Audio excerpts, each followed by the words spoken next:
여러분 안녕하십니까. 도서관은 방송 중 이번 주제는 플랫폼 비즈니스입니다. 아마 플랫폼 비즈니스라는 말은 많이들 들으셔서 잘 아실 거라고 봅니다. 플랫폼 말 그대로 정거장, 역을 말하는데요. 이게 온라인에서만 통용되는 말은 아닙니다. 원래는 진짜 기차역을 얘기했던 것이고, 사람들이 기차역에 모여서 자기가 필요한 곳에 이동할 수 있는, 그래서 모이는 곳의 개념이 강한 거죠. 그렇게 놓고는 시장도 같은 맥락에서 얘기 나눌 수 있습니다. 플랫폼하고 우리가 알고 있는 또 하나, 프랜차이즈의 차이는 뭘까? 프랜차이즈는 가맹주가 자기의 그 브랜드 이름을 걸고 전국에 자기 분점들을 만들어서, 물론 관리는 각자 독립적으로 운영하면서 힘을 규합하는 일인 것이고, 플랫폼은 사람들을 불러 모아서 그래서 물건을 팔게끔 만들어주는 진짜 시장 개념이죠. 잘 아시겠지만 가게는 혼자 있을 때보다 여러 있을 때가 훨씬 좋다고 합니다. 이 상식적으로 놓고 보면 가게가 달라 혼자 있을 때는 훨씬 유리할 것 같은데, 실은 그 가게를 찾아오는 사람이 거의 없다는 거죠. 근데 여럿이 모이면 다양한 이유로 그 거리를 찾아오게 되고, 그 거리를 찾아오던 사람 중에 우리 가게를 찾는 사람들도 생기게 되고 해서 소위 파이를 키우는 작업입니다. 혼자 했을 때는 힘이 약하지만 파이를 키워서 여럿이 모일 때는 내 지분은 줄지 몰라도 전체적인 그림에서 놓고 보면 훨씬 더 유리하다는 개념이 이제 플랫폼 개념이고, 플랫폼은 우리가 온라인, 오프라인 나눠놓고 봤을 때 온라인상의 개념이 강하긴 합니다만 오프라인에서도 플랫폼이라는 개념은 존재할 수 있습니다. 아까 그 프랜차이즈와 비슷한 맥락에서 또 얘기가 가능해지는데, 그 대표적인 게 아마존이었죠. 아마존은 온라인이니까 놓고 보면 마트 같은 것들, 소위 말하는 백화점은 디파트먼트 스토어지 않습니까? 여러 가지가 모여서, 그러니까 어느 한 가지만 파는 것이 아니라 다양한 물건을 팔므로써 사람들이, 다양한 물건에 관심 있는 사람들이 모여서 다른 물건에도 관심을 가지면서 이제 전체적으로 시너지 효과를 불러일으키는 게 백화점에 대한 얘기고, 그쪽 확장한 게 이제 쇼핑몰이죠. 백화점은 여러 가지 물건을 취급하다 보니까 두루두루 모여서 한 공간이 제한적이기 때문에 물건을 파는 것이고, 그 쇼핑센터 안에는 독립된 전문점들도 들어와서 자기 가게의 브랜드를 걸고 자기 가게의 명성을 걸고 좀 품질 좋은 물건들을 파는 거죠. 그래도 시장처럼 형성됐기 때문에 사람들이 모이는 거죠. 재밌는 건 사람들이 모이다 보니까 물건만 사는 것이 아니라 거기서 머물게 되니까 식사도 하게 되고, 아이들도 있다 보니까 아이들 놀이시설도 만들게 되고, 그러다 보니까 좀 위락시설들, 극장도 들어오게 되고, 여러 가지 편의시설들이 같이 따라 붙으면서 점점 커지고 사람들은 자꾸 거기에 모이죠. 블랙홀처럼 빨려 들어가는 거죠. 그게 그런 쇼핑센터만 있는 게 아니라 조그만 가게들도 그렇습니다. 온라인 주자이긴 합니다만 아마존도 보면 처음엔 서점, 책을 판매해서 시작했지만 시간이 지나니까 점점 확장돼서 지금은 물류까지 장악하고 있는 아주 거대한 플랫폼으로 성장을 했습니다. 그 조그만 가게들 그런 거 많습니다. 미국의 예를 보면 홈디포라는 가게가 있는데, 이 가게는 집안에서 소위 목공에 관련된 물건들을 팔다가 점점 커져서 없는 게 없습니다. 이 안에는. 그것에 가면 집을 한 채 지을 수도 있고, 나사목서부터 시작해서 이만한 통나무, 지붕에 관련된 재료, 거기에 어플라이언스, 소위 말하는 세탁기라든가 냉장고 등 화분, 다 갖추고 있죠.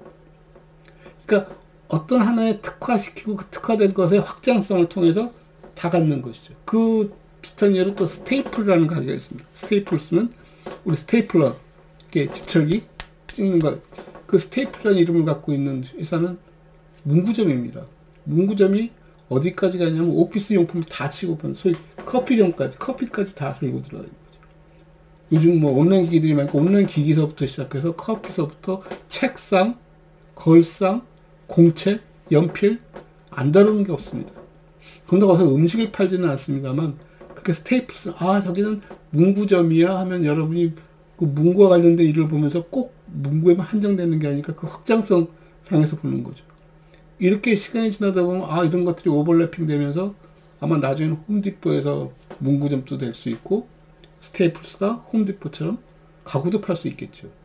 이런 것들이 섞여서 점점 블랙홀처럼 모여드는 것들인데, 그런 맥락에서 놓고 보면 도서관은 어디에 속하지? 저 중앙에 큰 가맹점이 있으면서 전국에다가 도서관이라 여러 가지 독립된 가게를 열고 같은 브랜드 가치를 살아가는 프랜차이즈인가? 아니면 각 지역에 아까 그 마트나 가게들처럼 각 지역에 도서관이라는 서비스, 이 도서관은 특정 명칭이 아니라 도서관이라는 포괄적인 어떤 서비스 공간을 열고 그 안에서 주변에 관련된 모든 자원들을, 주변에 관련됐다는 것 좀 표현이 이상하지만 그 지역에 사는 사람들이 관심 가질 만한 것들, 무엇과 관련된 독서, 책과 관련된 것들을 모아두고 서비스를 하는 곳이라면 그 자체가 플랫폼일 수 있지 않을까? 왜? 아까 말씀드린 대로 그런 책들을 모아서 사람들을 모으는 거지 않습니까? 각자 서비스 받으려면 여기저기 돌아다녔던 것들이 한 자리에서 다 서비스 받을 수 있는. 그러니까 도서관 서비스가 단지 책만 있는 것이 아니라 전시도 열어주고 강연도 하고 자기들이 모여서 토론도 할 수 있게 해주고 여가도 보내고 취미 활동도 하고, 이제 이러다 보면 도서관이 할 수 있는 일들의 범주가 좀 잠깐 확장되어지겠죠. 근데 사서들이 하는 일을 가만히 들여다보면 과연 사서들은 도서관을 플랫폼이라고 생각할까? 프랜차이즈라고 생각할까? 일단 프랜차이즈 시각에서 보면 제가 통닭집을 하나 운영하는데 어떤 유명한 프랜차이즈의 이제 가맹점으로서 통닭집을 하나 열면 제가 할 수 있는 일은 가서 레시피를 받아와서 교육을 받고 그 레시피대로 만드는 것이고 관련된 재료들도 전부 중앙에서 보급해 주는 것을 받아서 판매하는 거죠. 그러니까 제 일은 간단합니다. 그 애써 노력하지 않아도 가맹점주가 알아서 광고도 하고 자기 물건을 소개하는 작업도 하고, 나는 어떤 특정 지역에 목 좋은 데에 딱 자리 잡고 앉아서 물건만 똑같이 만들어서 팔면 사람들은 모이겠죠. 나 때문에 모이는 것이 아니라 그 가맹점이 갖고 있는 브랜드 가치 때문에 사람들이 모이겠죠. 그래서 저는 도서관에 있는 사서 선생님들이 혹여 도서관이라는 공간이 당연히 책이 모이는 곳이니까 사람들이 올 것이고 그 책에 대한 서비스들은 중앙에서 다 홍보하고 관리하고, 중앙이 어딘지는 잘 모르겠습니다만 이런 식으로 하니까 각자들은 그냥 맡은 자기 업무에만 충실하면은 도서관이 운영된다? 근데 가만히 들여다보면 지역이 다 다릅니다. 어디는 아파트 밀집 지역일 수 있고, 어디는 어촌일 수 있고, 어디는 농촌일 수 있고, 어디는 산골일 수도 있고, 조금은 중소도시일 수도 있고, 거기가 관광도시일 수도 있는 것이고, 휴양도시일 수 있는 것이고, 요양도시일 수도 있는 것이고, 굉장히 다양한 형태를 하고 있고, 그 사람들이 모이는 목적들은 다 의도가 다르고 생활 환경이 다 다른 속에 모인 사람들이 살아갈 텐데, 그 사람들에게 저 중앙에서 이렇게 책을 사, 소위 책은 베스트셀러 위주로 한정된 예산 속에 거의 도서관마다 비슷비슷한 장소군을 갖추고 있다면 과연 이게 옳을까? 물론 그렇게 하지 않는다는 저 잘 압니다. 대학 도서관을 보면 대학마다 다 다르죠. 학교가 다르니까 구성하고 있는 장소도 다 다르겠죠. 그래서 이런 것들을 놓고 봤을 때 우리가 플랫폼이 어떻게 생존하고 있고 어떻게 살아가는지를 한번 지켜볼 필요가 있겠다. 우리가 최소한 이 지역 사람들, 이렇게 플랫폼이 꼭 온라인만이 아니라면은 아까처럼 역처럼 어느 특정 지역에 사람이 모여 이동할 수 있으니까 그 이동권을 이동할 수 있는 어떤 그 능력을 제공해 줄 수 있는 곳에 사람이 모여야 이동이 가능해지니까 그게 사람을 불러 모으고 그들에게 필요한 이동을 주었듯이 도서관에 모이면 그 사람들에게 필요한 무엇인가를 주어야 하는데 그 무엇이 이 플랫폼의 화두가 되는 것이고 이 플랫폼이 갖고 있는 정체성이 되는 것이고 그러기 위해서 우리는 어떻게 노력하지에 대한 얘기죠. 소위 말하는 서비스죠. 어떤 플랫폼은 접근하기 어려워서 육교를 몇 개 건너 들어가는 데도 있는 것이고 어떤 플랫폼은 철길이 여러 개 놓여서 여러 차가 다니다 보니까 굉장히 다양한 굉장히 복잡한 교통량이 많은 곳에서는 철로가 여러 개 놓이다 보니까 그 철로 하나하나를 관리하기 위한 그 철로 하나하나에 누가 들고 나는지에 대한 시간 관리를 하는 것도 훨씬 더 어렵겠죠. 조그만 간이역은 철로 하나 달랑 지나가고 하루에 기차 2번 정도 왔다 갔다. 뭐 거기는 크게 관리할 것이 없지 않습니까? 특정 시간대에 사람들이 오면 표 끊어서 내보내고 그 정도?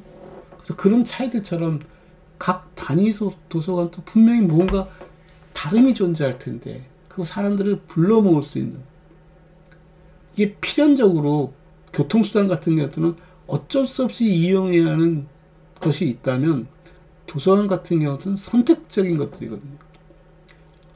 그렇게 아쉬울 필요가 없는 곳이란 말이에요.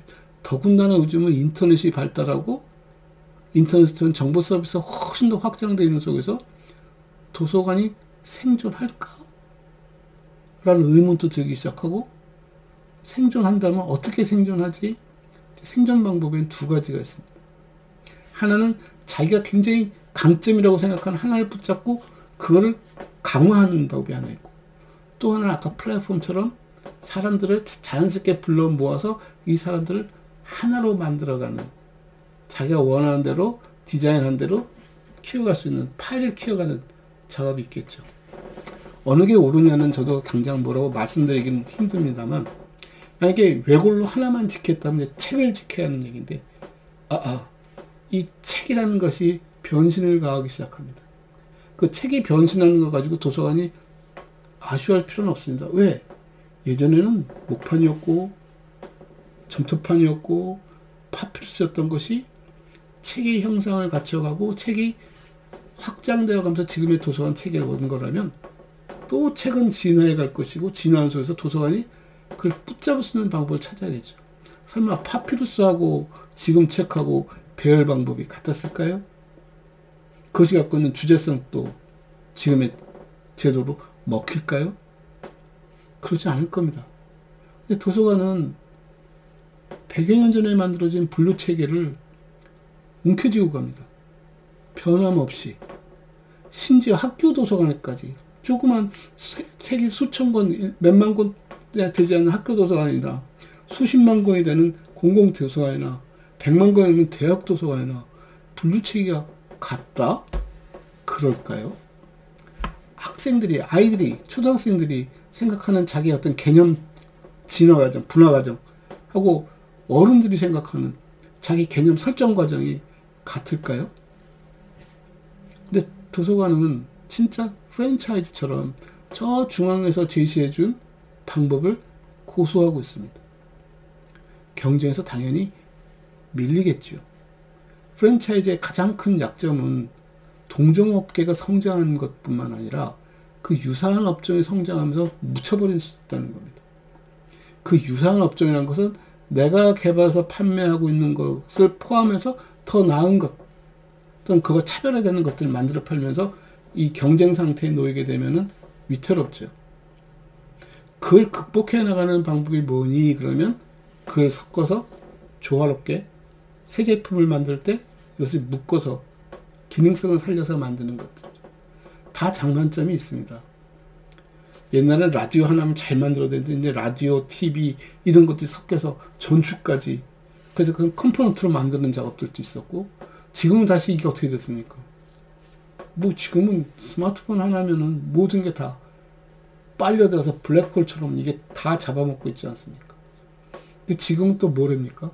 AI 시대가 되니까 이 스마트폰 시대가 저물어가고 있다라고 말을 합니다. 그리고 소위 말하는 IoT라고 그러니까 정확하게 명칭을 모르겠네요. 산지 사방에 모든 물건들이 전부 다 인풋 아웃풋, 소위 커뮤니케이션이 가능한 체제로 움직이고, 그것들이 서로 내 정보를 공유해 가면서 작업을 하고 있는 거죠. 맞춤 서비스를 하고 있는 겁니다. 그래서 과연 도서관이 이 플랫폼 비즈니스를 얼마만큼 수용할 수 있을까? 수용한다는 것은 어떻게 할 수 있을까에 대한 얘기를 한번 고민해 볼 필요가 있겠다. 요즘은 다 플랫폼 시대니까 그럼 우리는 어떻게 해야지? 우리가 지향하는 목표점, 우리가 지향하는 구심점, 정체성은 뭘까? 그거를 제대로 밝혀내지 못하면 뒤죽박죽이 되는 거죠. 그래서 저는 거기에 대한 연구는 앞으로 더 필요하겠다고 생각을 하지만 제가 생각하는 도서관의 정체성, 구심점은 문해에 있다고 봅니다. 잘 이해할 수 없는, 잘 모르는 것에 대한 것을 알게끔 해주는 것. 아하, 이런 거구나가 도서관의 역할이지, 그걸 넘어서서 여기서 연구를 한다든가 집필을 한다든가 하는 것들은 부가적인 일일 뿐이지 이게 중심 일은 아니라고 보는 겁니다. 그러니까 사람들에게 글 쓰는 법을 가르치는 것까지는, 아, 글 쓴다는 게 이런 거네 까지는 도서관의 몫일 수 있지만, 여기서 유명한 작가를 만들어낸다거나 하는 것은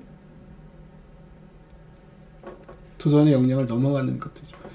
그것이 도서관이 맡은 역할이라면 인터넷 경쟁에서도 살아남을 수 있겠다. 그리고 인터넷이 갖지 못한 취약점? 모이는 것, 커뮤니티를 구성하고 그 커뮤니티에 사람이 직접 모여서 얘기 나눌 수 있는, 사람이 모여서 직접 호흡할 수 있는, 서로 숨소리를 느낄 수 있는 그런 공간을 만들고 거기서 사람들이 성장할 수 있는, 아, 이제 내가 나가서 한 발을 디딜 수 있어. 소위 학교 같은 거죠. 학교는 우리가 살아가는 데 필요한 모든 것들을 가르쳐주는 곳입니다. 그래서 예전에 그런 책도 있었지 않습니까? 내가 지금 알고 있고 내가 필요로 하는 모든 것들은 다 유치원에서 배웠어. 생존에 관계된, 소위 관계에 관련된, 내 삶에 관련된 것들을 가르쳐주는 데가 유치원이었다는 거죠. 근데 점점 세상이 복잡해지면서 학교에서 배운 것만으로는 쫓아가기 힘드니까 그런 것들을 내가 어디서 자발적으로 알아나갈 수 있을까? 그런 곳이 모인 곳이 어디? 플랫폼, 도서관이라는 곳이죠. 도서관은 그 지역민들에게 그 필요한 그 문해를 해결해 줄 수 있는 다양한 자원들을 모아서 서비스하는 것입니다. 그리고 모은 물건들의 품질을 높이기 위해서 그들끼리의 경쟁을 부추기는 거고. 그래서 좀 그 마인드를, 아, 우리가 플랫폼 비즈니스 수 있겠다라고 마인드를 바꿔놓고 쳐다보면 충분히 그렇게 될 소지가 있다. 그렇다면 사서의 역할은 뭐지? 사람들이 어떤 것에 대해서 관심을 갖고 있는지, 어떤 것에 궁금해하는지, 궁금해하고 관심을 갖는다는 것은 문해의 출발점이지 않습니까? 호기심도 없는 아이에게 가르칠 수는 없지 않습니까? 그 호기심을 유발시키고 관심을 갖게 되고, 아하, 이런 거구나 하고 이제 본인이 원하면 좀 더 확장해 갈 수 있는 여지와 방법을 제시해 주는 것이 도서관이라면, 일단 주민들을 살펴봐야겠죠. 주민이나 자기 조직원들을 쳐다보고 구성원들이 무엇에 관심을 갖고 무엇을 하고자 하는지. 대학 같으면 학과에서 어떤 것들을 가르치고 그 학과가 무엇을 지향하고 있는지에 따라서 학생들이 받아들일 준비를 해야 할 것 아닙니까? 아, 이런 것들이네. 제가 대학 얘기를 말씀드렸냐면, 대학 도서관을 가보면 걱정이 많이 됩니다.